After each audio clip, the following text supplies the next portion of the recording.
and welcome to Money Matters. My name is Jim Butler with FourFront Advisors, and my co-host tonight is Paul Mitchell, a commercial banker.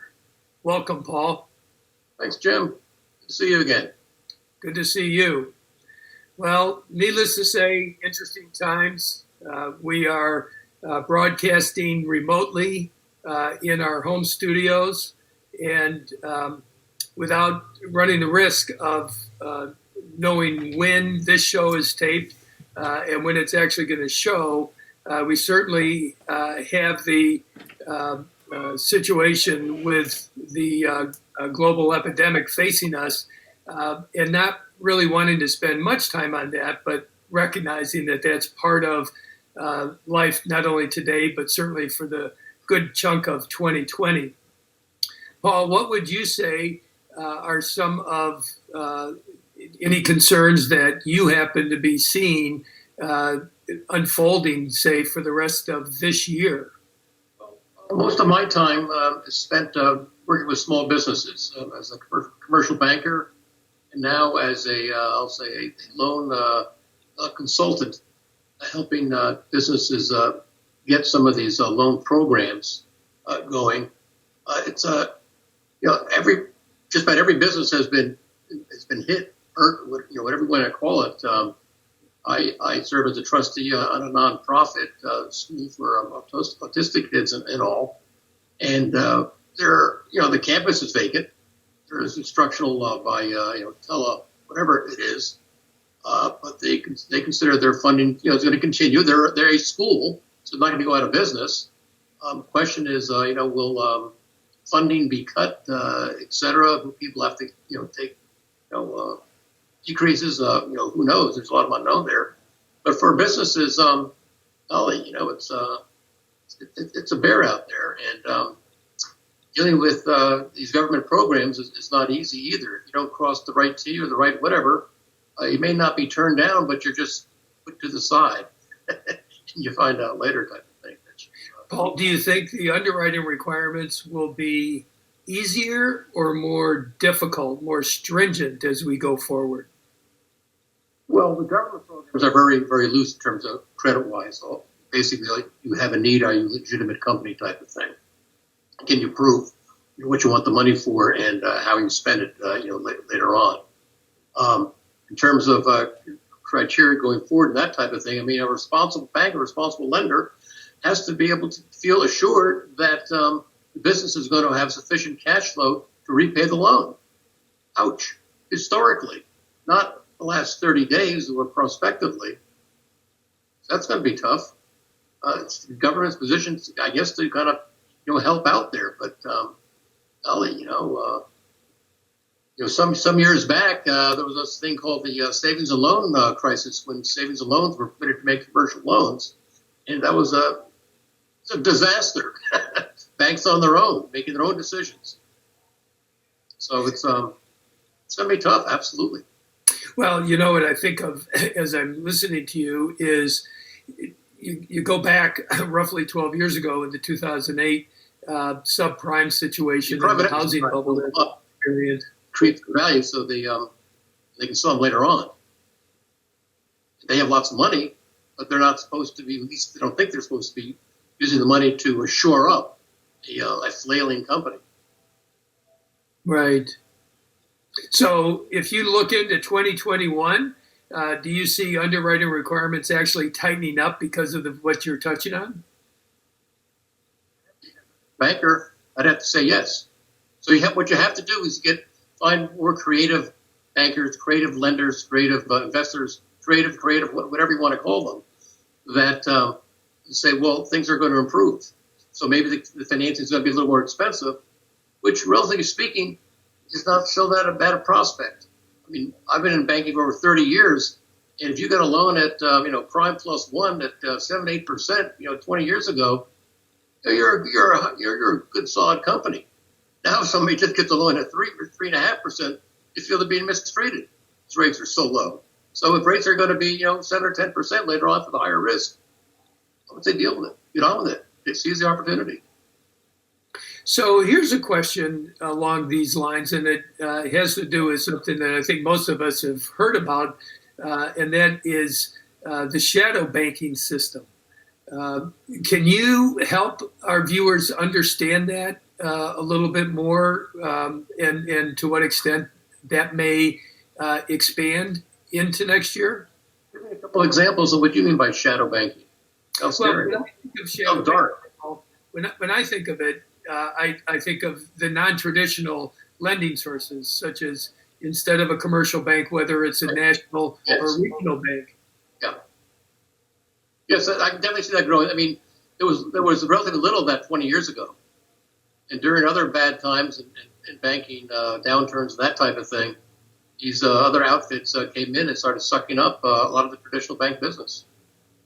A lot of it is very, very expensive. It's beyond what I'd call creative, okay? Could be predatory. That's where you want to draw the line. It's just not worth it if you're going to end up paying 30 to 40% on an annualized basis, internal rate of return between fees and whatever's. How can you make a profit after that?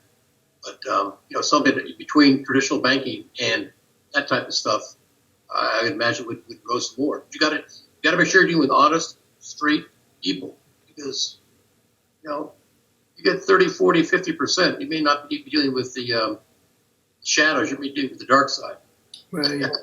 So maybe one of the outgrowths from what we're experiencing this year is for consumers, whether it be us as individuals or the small business owner, to be that much more discerning with whom they place their trust and who they do business with. More background checks, maybe to some extent, if it's credit. Absolutely. I mean, if you're a bank, you've got the FDIC, you've got the government regulations up to the zoo, et cetera, et cetera. Unbanks don't have that. That's why they could be more creative, more liberal. Right, right.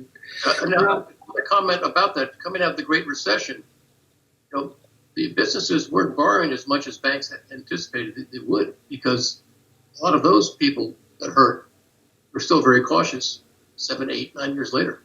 Right, right. Well, this is certainly going to be with us for several years. There's no doubt. 2020 is going to go down as a year, as lessons learned in more than one way. Let's shift our attention, if we could, momentarily to a question that is written in by Janet Shell of Philadelphia. She's asking the question, what are some strong businesses for bad times? And let's just say 2020 is a bad or less good time. How would you answer her question, Paul? Very difficult question to answer. It's impossible to answer specifically. If you talk about businesses, are you actually suggesting that I or you would name 3 or 4 specific businesses, ABC Inc.? Or are you talking about more like industries, the banking industry, the mining industry, the technology industries, or something like that? Because no matter what, no matter how you slice and dice it, it goes down to that individual company. You've got to spend the time, do the homework, look at its financials, look at the background, look at its competition, look at its customers, et cetera, et cetera, et cetera. The most probably opportune approach would be those companies that you think are convinced will come back the most. There's some investment people out there that are taking advantage of really battered industries. I heard of one in the cruise industry, a major company in the cruise industry, that an international investment firm took a major stake in it because the stock is so beaten down. It will disappear completely. Unlikely. You got to be cautious, but you've got to do your homework. That's number one. You can't just say, well, and listen to somebody say, gee, I think this company is really going to come back. You better understand exactly what's going to come back. I'll give you one example of picking a stock by doing a lot of legwork and still getting it wrong. I knew somebody that did that maybe 15 years ago in the energy business. Found this company, a large company that had gotten involved in the telecom industry when everybody was laying cables around the world and stuff. They had all these pipelines. Said, we can just put wires through a pipeline. Save us nothing. Save us a lot of money. Run the big ditches and stuff. So they did that, but the industry got totally glutted, so nobody had any need for more cables.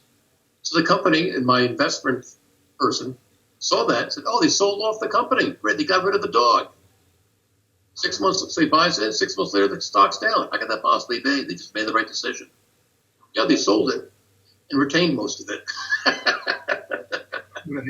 Right. Go figure. So that's in your homework. You got to go turn over that next page. Right. Well, thank you, Paul. That's a good answer, and hopefully, Janet, that helps fill in some blanks for you. And if you have a question that you would like to send in, here's how you would do that for our experts to address. You can have your questions answered on Money Matters. Please go to our website, money-matterstv.com. On our homepage, click on the banner on the right that says Send Us Your Questions. While you're on our website, you can find information about our host and guests, as well as show notes and links about this show and past shows. Money Matters is also available as a podcast on iTunes and Stitcher, so you can listen to Money Matters while you're on the go. That website address, again, is money, MONEY, -matters, MATTERS, TV.com. So our guest today is Chris Tabakin with IHI International. He's president and CEO. Welcome to the show, Chris. Thank you very much, Jim. Really appreciate the time. Absolutely. And maybe to lay the groundwork for our audience, why don't you tell us briefly who is IHI and a little bit of your background, and we can go from there.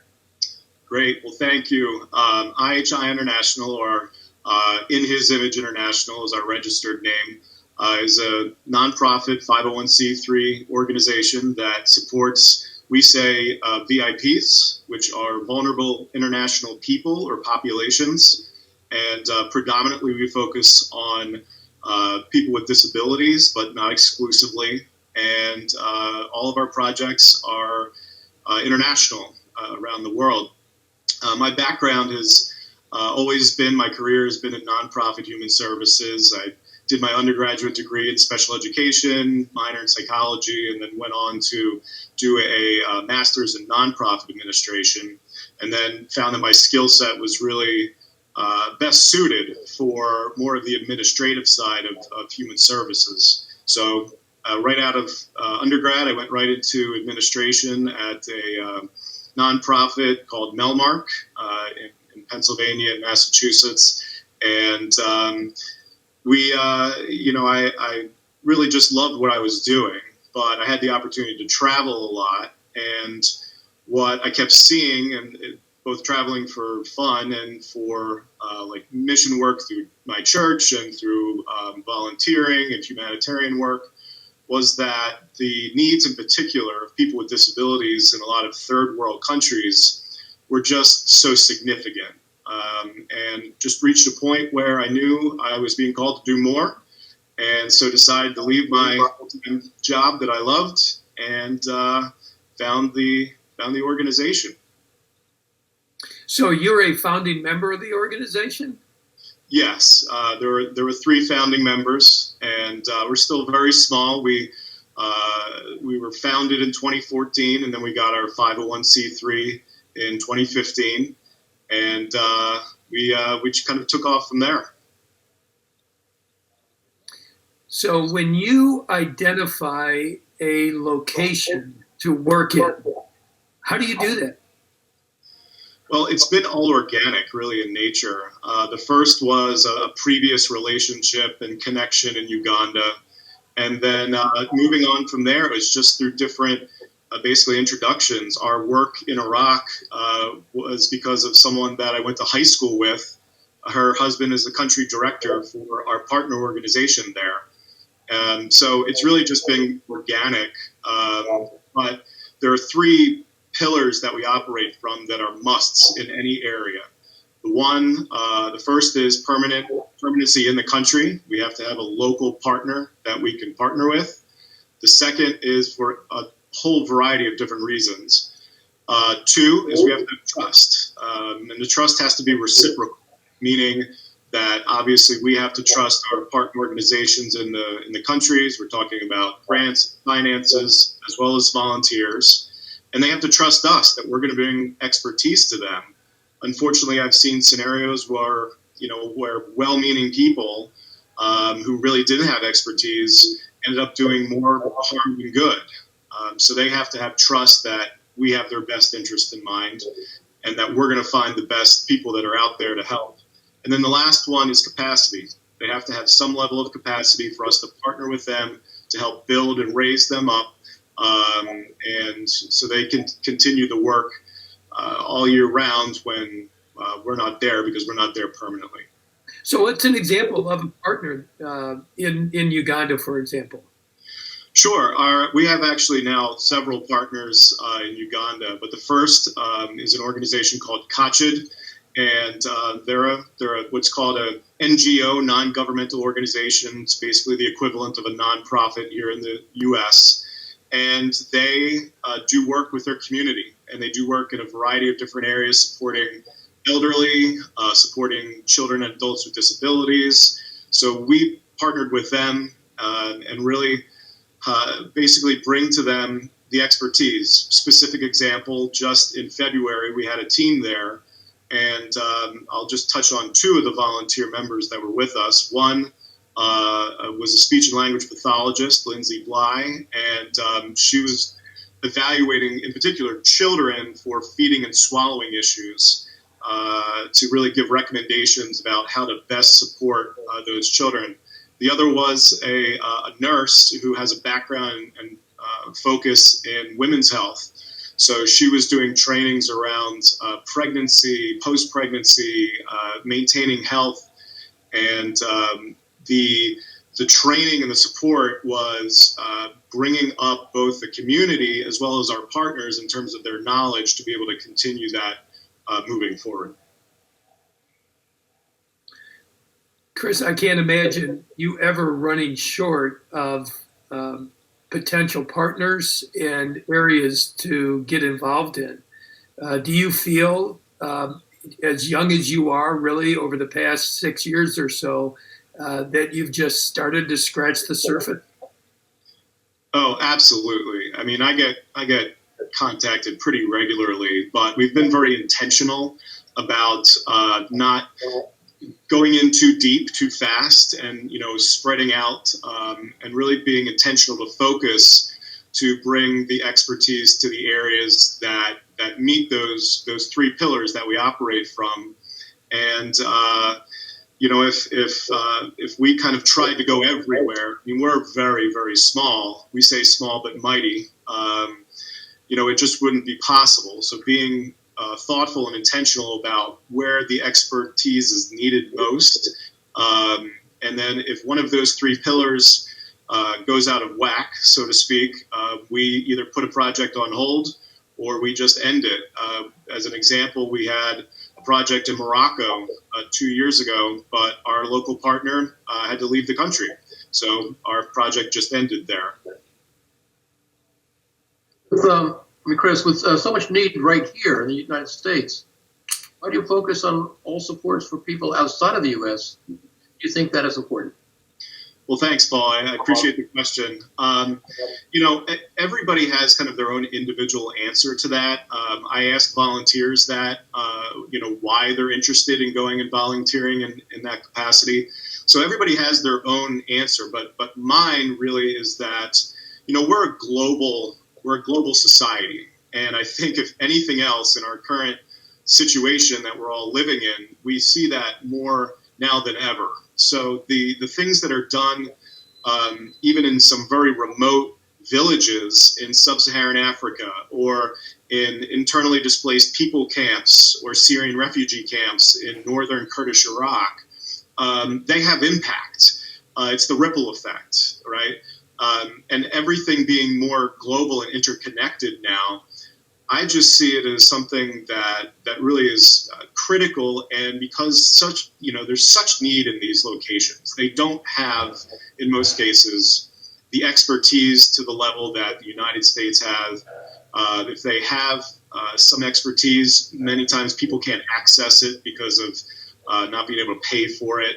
So, I mean, for me, it's really kind of bringing that to the world and how that really comes back to us, and really comes back to me each time that I go and interact in person with our partners. There are things that I bring back personally, culturally, that I try and integrate into my life here.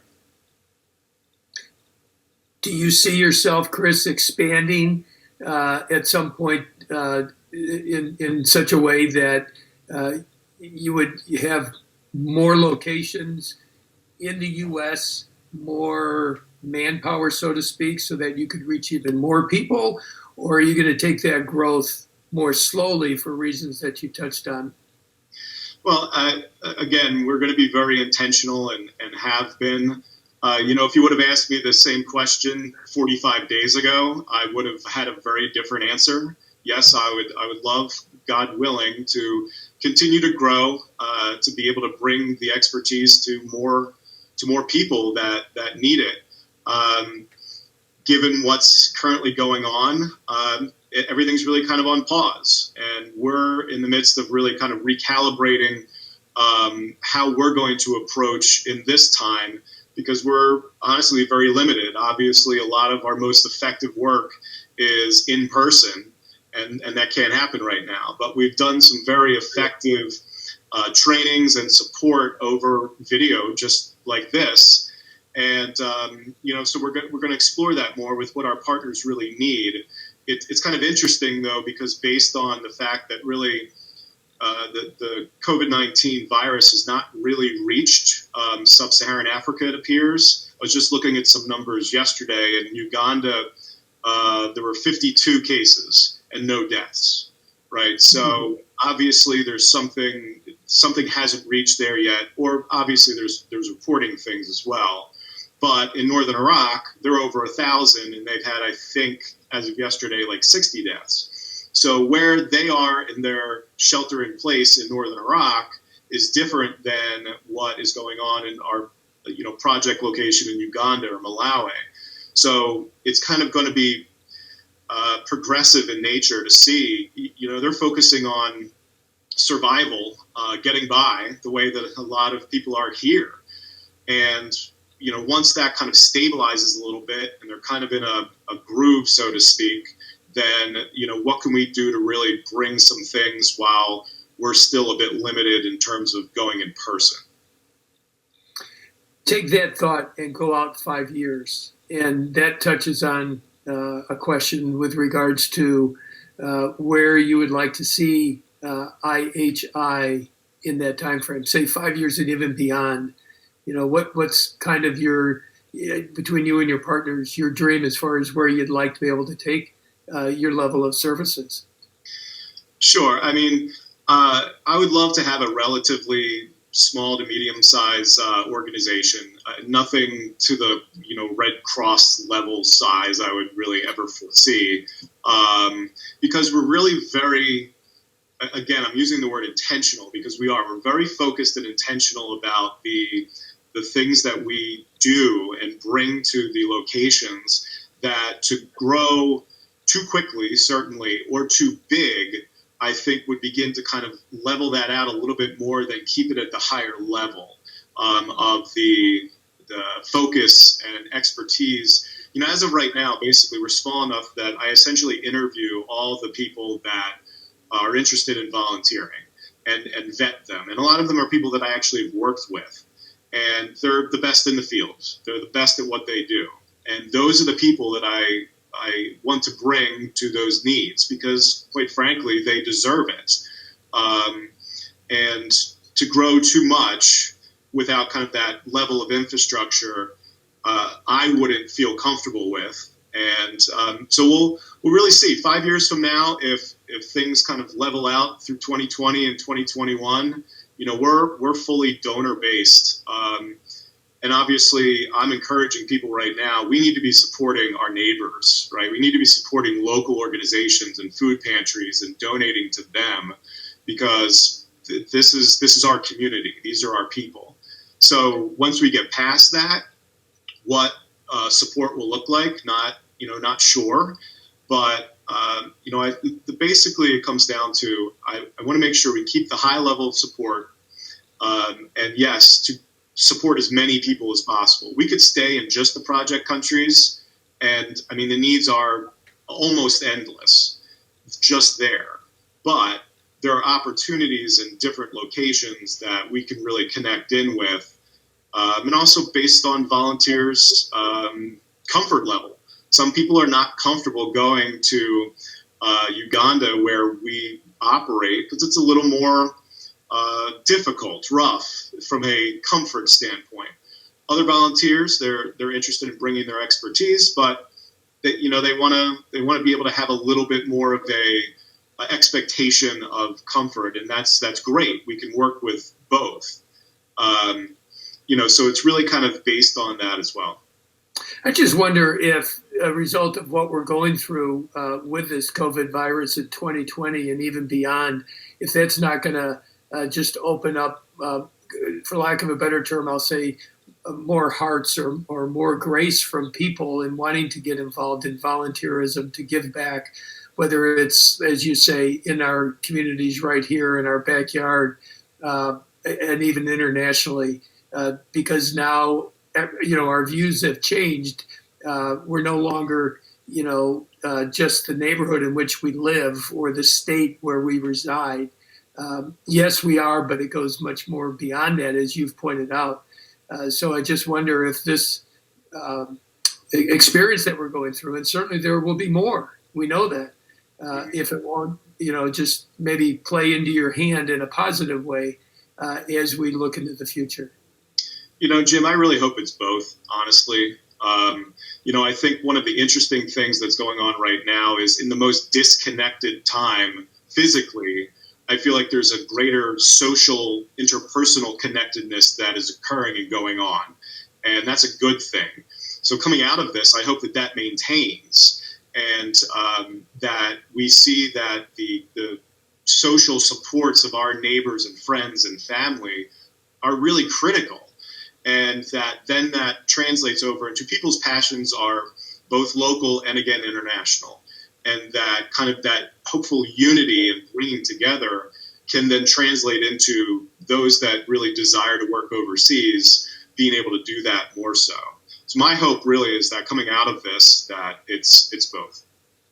Well, fascinating. And I think your story, I've been looking forward to having you on the show for a while, as you know, and listening to this has been exciting. And I think to a large extent, the timing couldn't be better. So thank you, Chris, and thank you, Paul, for participating. Be sure to join our next show when we have Tammy Freitas of Phoenician Ventures as our guest.